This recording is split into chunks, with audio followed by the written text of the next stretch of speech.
இத கேட்டுட்டல, இதுக்கப்புறம் நீ உயிரோட இருக்க மாட்டே. ஏன் தம்பி, எனக்கு 1008 வேலை இருக்கு, நீ போனை விடா. இவங்களுக்குலாம் வேற வேலை மாதிரியே கிடையாது. ரொம்ப உயரத்துல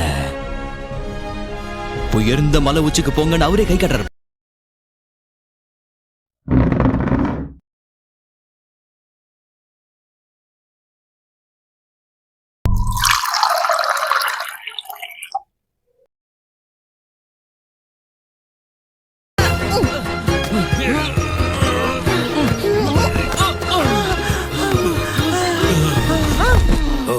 வாவ், என் கண்ணையே என்னால நம்ப முடியலையே.